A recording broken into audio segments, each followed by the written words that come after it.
तुम्ही जुन्या सगळ्या संस्था पाहिल्या, नागपूरचं डिस्ट्रिक्ट बार असोसिएशन पाहिलं किंवा नागपूरमध्ये प्रायव्हेट मिल असलेली टाटांची एम्प्रेस मिल पाहिली, तर याच्या एम्ब्लेमवर नाग आहे.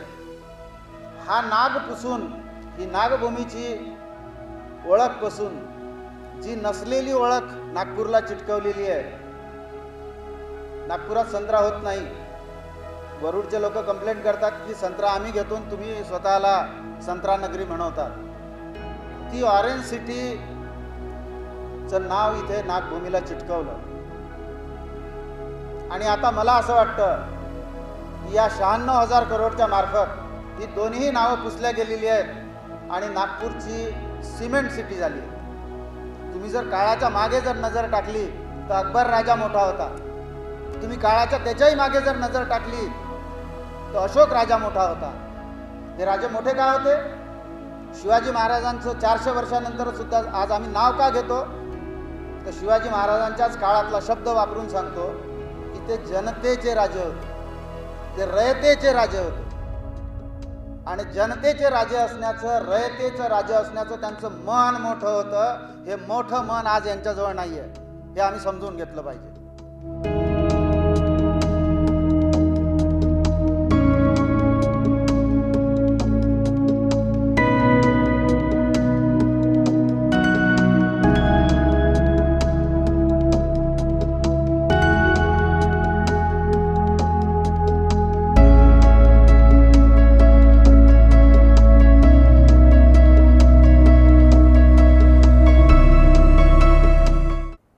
या परिषदेचं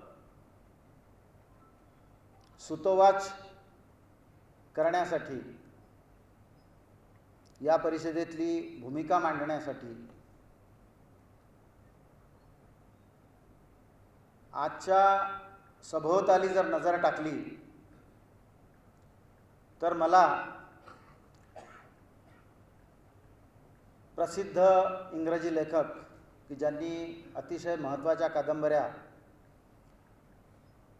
ज्याला इंग्रजीत वर्किंग क्लास म्हणतात, त्या वर्किंग क्लासबद्दल लिहिलेल्या आहेत, ते चार्ल्स डिकन्स यांची टेल ऑफ 10 सिटीजमधली 2 वाक्य आठवतात. This is the worst of the time, this is the best of the time. 2023 हे अतिशय वाईट वर्ष आहे, पण डिस्ट्रक्शन नंतरच क्रिएशन होतं. तर म्हणून या डिस्ट्रक्शनवर आज उभे आहोत आम्ही आणि पुढची क्रिएशनची दिशा दाखवायला आज आम्ही इथे उभे आहोत.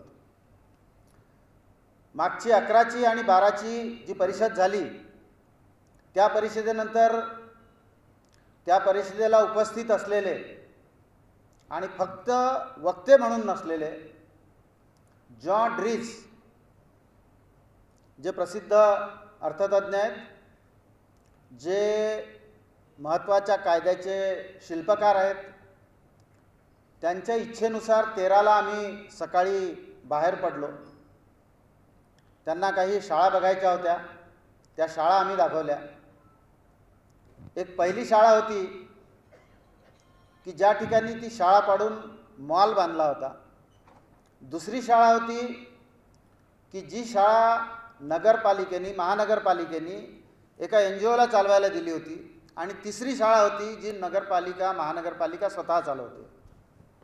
त्या 3 शाळा बघितल्याच्या नंतर त्यांनी इच्छा ही व्यक्त केली की तुम्ही इथे शाळेवर काम करा. आणि त्या अनुषंगाने आम्ही शाळेच्या संदर्भात, फक्त शाळा शिक्षणावर एक 3-4 मीटिंग घेतल्या. आणि त्यानंतर पुढच्या महिन्यात किंवा डिसेंबरच्या सुरुवातीला त्यांच्या अधिपत्याखाली एक शाळा शिक्षणाबाबतचा, की शाळा शिक्षणाबाबत आपण काय करायला पाहिजे याबाबतचा एक अजेंडा घेऊन आम्ही तुमच्यासमोर येऊ. ह्या जेव्हा त्यांना शाळा दाखवल्या, त्याचवेळी नागपूरचा जो डंका आहे, नागपूरचे विद्यमान खासदार हे जे क्लेम करतात, नागपूरवर 96,000 करोड खर्च केले, हे त्यांचं एक स्टेटमेंट आहे आणि ते बरंचसं इथे नागपूरच्या सोशल मीडियावर व्हायरल झालेलं आहे. ते 96,000 करोडचं त्यांचं जे वक्तव्य आहे, त्यांचा जो क्लेम आहे, तो घेऊन काही जॉन ड्रीज यांच्याशी चर्चा झाली आणि त्यांना मी म्हटलं की मी फक्त तुम्हाला एक जवळपास 2.5 किलोमीटरचा रस्ता दाखवतो आणि त्या 2.5 किलोमीटरच्या रस्त्यात तुम्हाला लक्षात येईल की हे 96,000 करोड रुपये कसे खर्च केले. या नागपुरात ज्यांचं लहानपण गेलं आहे, जे माझ्या वयोगटातले आहेत, त्यांना माहीत आहे की या नागपूरची ओळख ही नागभूमी म्हणून ओळख होती. तुम्ही जुन्या सगळ्या संस्था पाहिल्या, नागपूरचं डिस्ट्रिक्ट बार असोसिएशन पाहिलं किंवा नागपूरमध्ये प्रायव्हेट मिल असलेली टाटांची एम्प्रेस मिल पाहिली, तर याच्या एम्ब्लेमवर नाग आहे. हा नाग पुसून, ही नागभूमीची ओळख पासून जी नसलेली ओळख नागपूरला चिटकवलेली आहे. नागपुरात संत्रा होत नाही.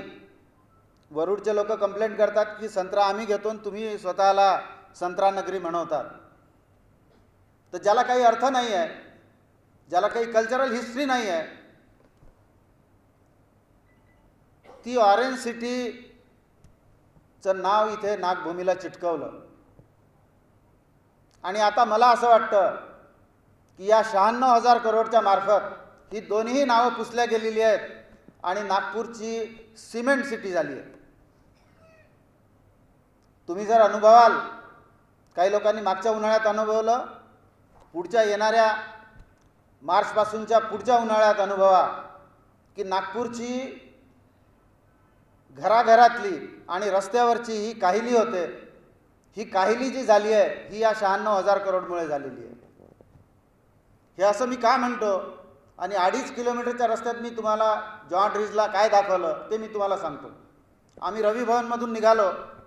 रवी भवनमधून निघाल्याच्या नंतर पहिल्यांदा न्याय मंदिर लागतं. न्याय मंदिराच्या डिव्हायडरवर कॅक्टस लावलेले आहेत. कॅक्टस म्हणजे साध्या मराठीच्या भाषेत पंजा, ज्याला काटे असतात.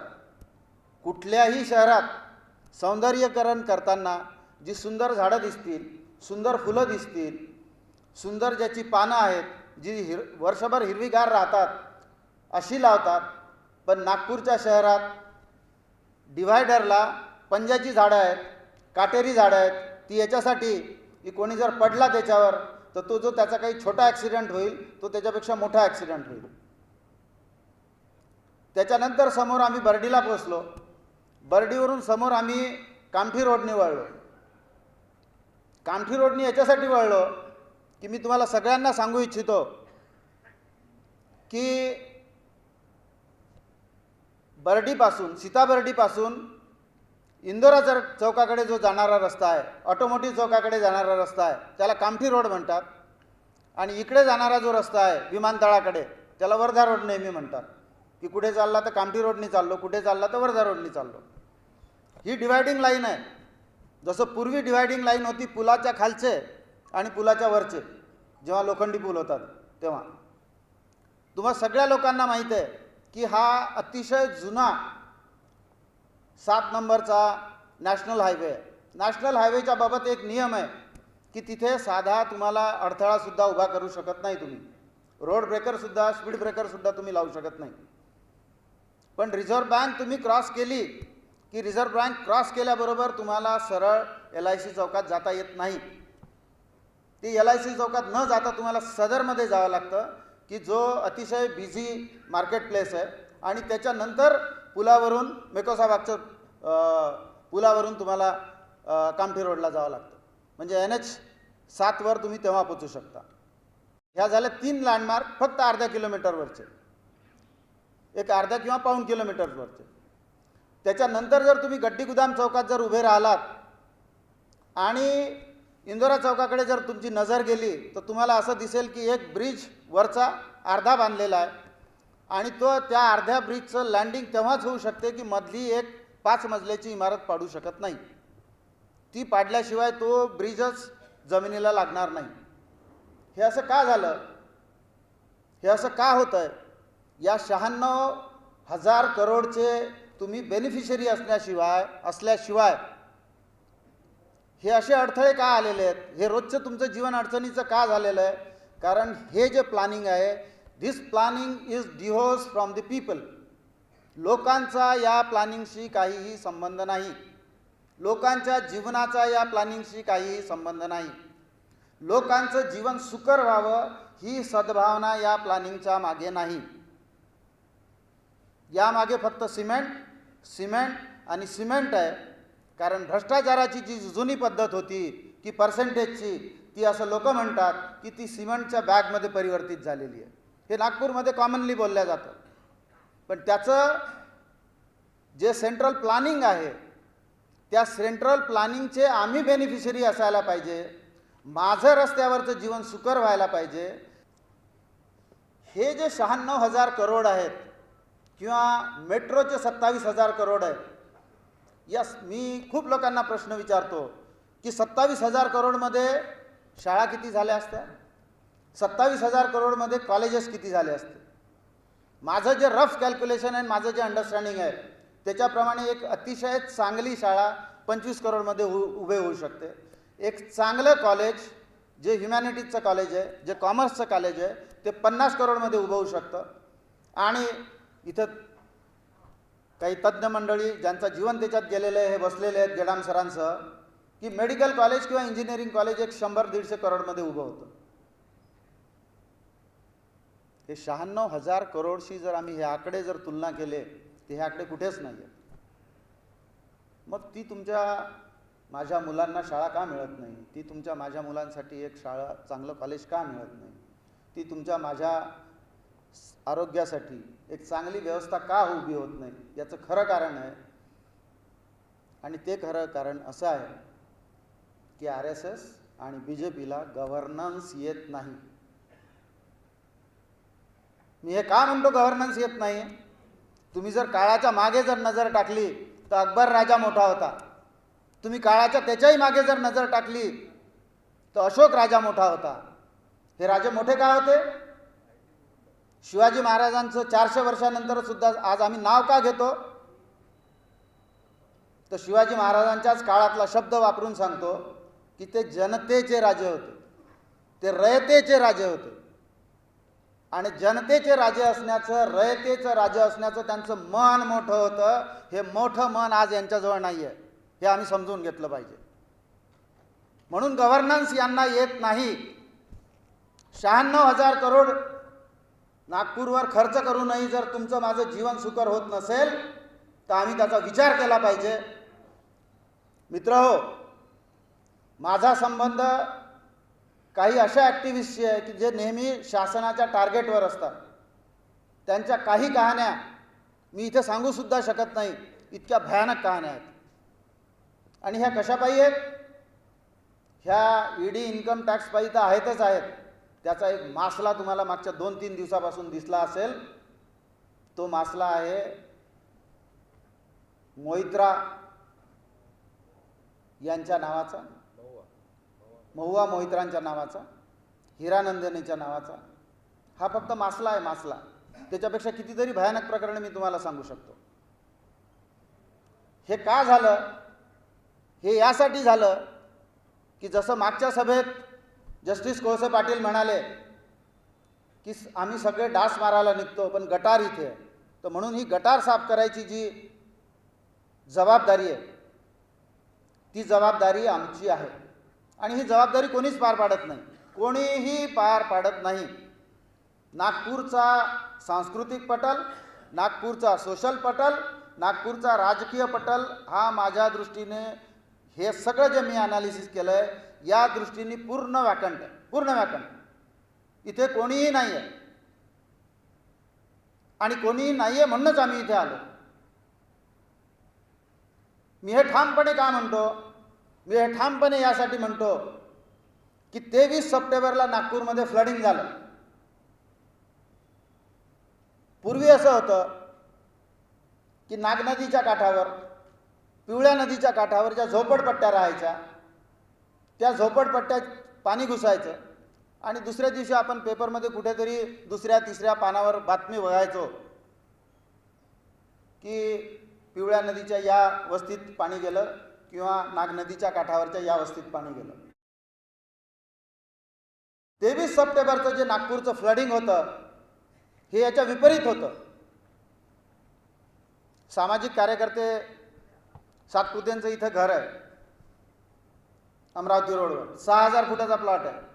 त्या 6000 फुटाच्या प्लॉटमध्ये पण पाणी गेलं होतं.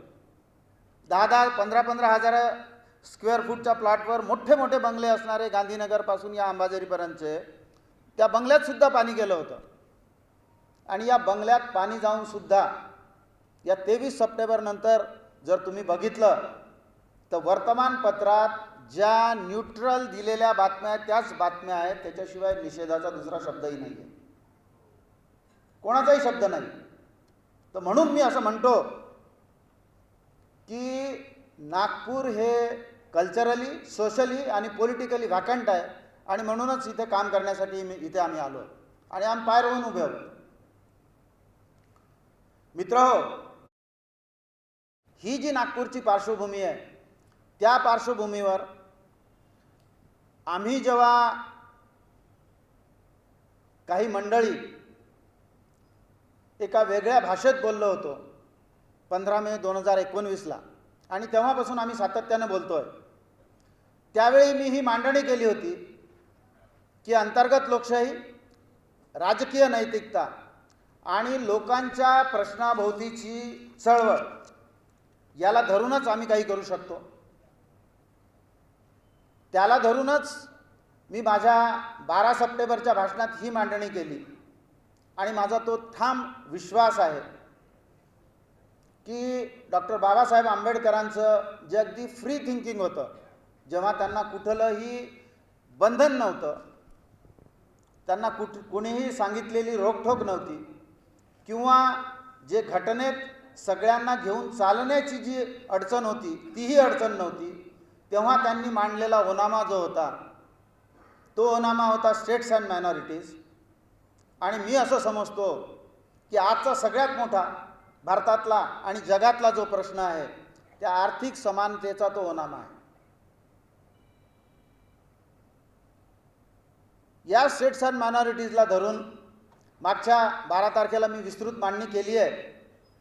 पण मी अजून तुम्हाला सांगू इच्छितो की आम्ही सगळे राजकीय अधिकारासाठी लढतो, पण आर्थिक अधिकारासाठी आम्ही आजपर्यंत लढलो नाही. पण या 96,000 करोडच्या आकड्याकडे बघून आम्ही आर्थिक अधिकाराची लढाई ही आम्ही लढली पाहिजे. आम्ही कार्यकर्त्यांनी आमची भाषा बदलली पाहिजे, आंदोलन करणाऱ्यांनी त्याची भाषा बदलली पाहिजे आणि जी आर्थिक आमच्या मागण्या आहेत त्या आर्थिक मागण्यासाठी आम्ही झगडलं पाहिजे आणि त्या आर्थिक मागण्या शासनाकडून कशा मिळतील आणि तो आमचा अधिकार आहे म्हणून मिळतील, त्या भीक म्हणून मिळणार नाहीत, याचा आम्ही पाठपुरावा केला पाहिजे. मी असं समजतो की डॉक्टर बाबासाहेब आंबेडकरांनी नेशन बिल्डिंगसाठी, भारत हे राष्ट्र व्हावं, भारत हे सबळ राष्ट्र व्हावं म्हणून जो राष्ट्रीय कार्यक्रम दिला होता तो या स्टेट्स अँड मायनॉरिटीजमध्ये मांडलेला आहे आणि तो राष्ट्रीय कार्यक्रम घेऊन आम्ही पुढे चाललं पाहिजे. हा राष्ट्रीय कार्यक्रम जर आम्ही समजून घेतला, हा आर्थिक समानतेचा जर कार्यक्रम आम्ही समजून घेतला, हा आमच्या शिक्षणाच्या हक्काचा जर कार्यक्रम आम्ही समजून घेतला, हा आमच्या आरोग्याच्या अधिकाराचा कार्यक्रम जर आम्ही समजून घेतला, तर आज ज्या सगळ्या जरांगे पाटलाला उभं करण्यापासून ज्या वेगवेगळ्या आरक्षणाच्या मागण्या आहेत, ह्या आरक्षणाच्या मागणीच्या पुढची ही मागणी, ह्या मागण्या सगळ्या फिक्या पडतील अशी ही मागणी आहे. आणि ही सर्व ह्या मागण्या ज्या आहेत ह्या सर्वसमावेशक मागण्या आहेत. आम्ही जर आज चांगल्या शाळा मागितल्या, आम्ही जर आज चांगले कॉलेजेस मागितले, आम्ही जर आज चांगले हॉस्पिटल्स मागितले, आम्ही जर आमच्या पब्लिक ट्रान्सपोर्टच्या व्यवस्था ह्या जर चांगल्या मागितल्या, तर याच्या पुढे जाऊन आमचं जीवन सुकर करणाऱ्या ह्या मागण्या आहेत. ह्या सिमेंटचे रोड बनवणाऱ्या, सिमेंटचे ब्रिजेस बनवणाऱ्या, तुमच्या घरात फ्लडिंग करून पाणी आणणाऱ्या ह्या मागण्या नाहीत आणि ही परिस्थिती नाही, हे आपण पहिल्यांदा समजून घेतलं पाहिजे. माझा स्वतःचा अनुभव आहे की ही जी सगळी मांडणी आहे किंवा आम्ही जे काही सगळं करतो किंवा नागपुरातली ही जी काही सगळी भावना आहे ही फक्त गल्लीछाप कार्यकर्ते जर सोडले, आणि ते सगळीकडे आहेत, ते कुठल्या समाजाची ठेकेदारी नाही आहे, हे सगळ्या समाजात येतं, सगळ्या पक्षात येतं, हे जर सोडले तर सामान्य जनता याबाबत सजग आहे आणि सामान्य जनता उत्सुक आहे आणि सामान्य जनता प्रामाणिक आहे आणि त्या प्रामाणिकतेला आम्ही आवाहन केलं पाहिजे, त्या प्रामाणिकतेला आम्ही साथ घातली पाहिजे. ही जी नागपूरची पार्श्वभूमी आहे, या नागपूरच्या पार्श्वभूमीवर आज आम्ही उभे आहोत. हा जो आर्थिक समानतेचा किंवा आर्थिक दिशेचा पुढचा फ्युचरिस्टिक जो लढा आहे तो लढण्यासाठी, तो मांडण्यासाठी, त्यावर आंदोलन करण्यासाठी म्हणून आम्ही आज इथे उभे आहोत. नागपूर ही अतिशय सुपीक जमीन आहे. नागपूरची जनता हे समजून घेईल, ही या लढ्यात उतरेल आणि इथून बदलाला सुरुवात होईल. आणि या बदलाची सुरुवात म्हणून आज आम्ही ही तिसरी परिषद घेतो आहे आणि म्हणून लोकशासन आंदोलन पार्टीच्या कामाला आम्ही आजपासून सुरुवात करतो. लोकशासन पार्टीच्या माध्यमातून आम्ही आमच्या मागण्या पुढे रेटू आणि ह्या मागण्या ह्या आर्थिक लोकशाहीला धरून असतील. म्हणूनच आजच्या या कार्यक्रमासाठी आम्ही जी स्लोगन लिहिलेली आहे ती स्लोगन लिहिलेली आहे, आर्थिक लोकशाही आमचा मूलभूत अधिकार आहे. आणि ते शक्य आहे. जे बाबासाहेबांनी किंवा त्यावेळेसच्या घटनातज्ञांनी घटना समितीत जे होते तेव्हा ज्यांनी ते मार्गदर्शक तत्वात लिहिलं, त्या मार्गदर्शक तत्वाचं लंगडं इम्प्लिमेंटेशन एक उदाहरण म्हणून मी सांगतो तुम्हाला की राईट टू एज्युकेशन या ॲक्टमध्ये आलं, ते पूर्ण आलेलं नाही. आणि हे जे शिलकीतला लढा आहे, उरलेला लढा आहे, तो लढा लढण्यासाठी आपण सगळे कटिबद्ध असूया. आपल्या पुढच्या भवितव्यासाठी, आपल्या पुढच्या पिढ्यांच्या भवितव्यासाठी आपण लढूया, अशी आपणा सर्व सुज्ञ नागरिकांना आवाहन करतो.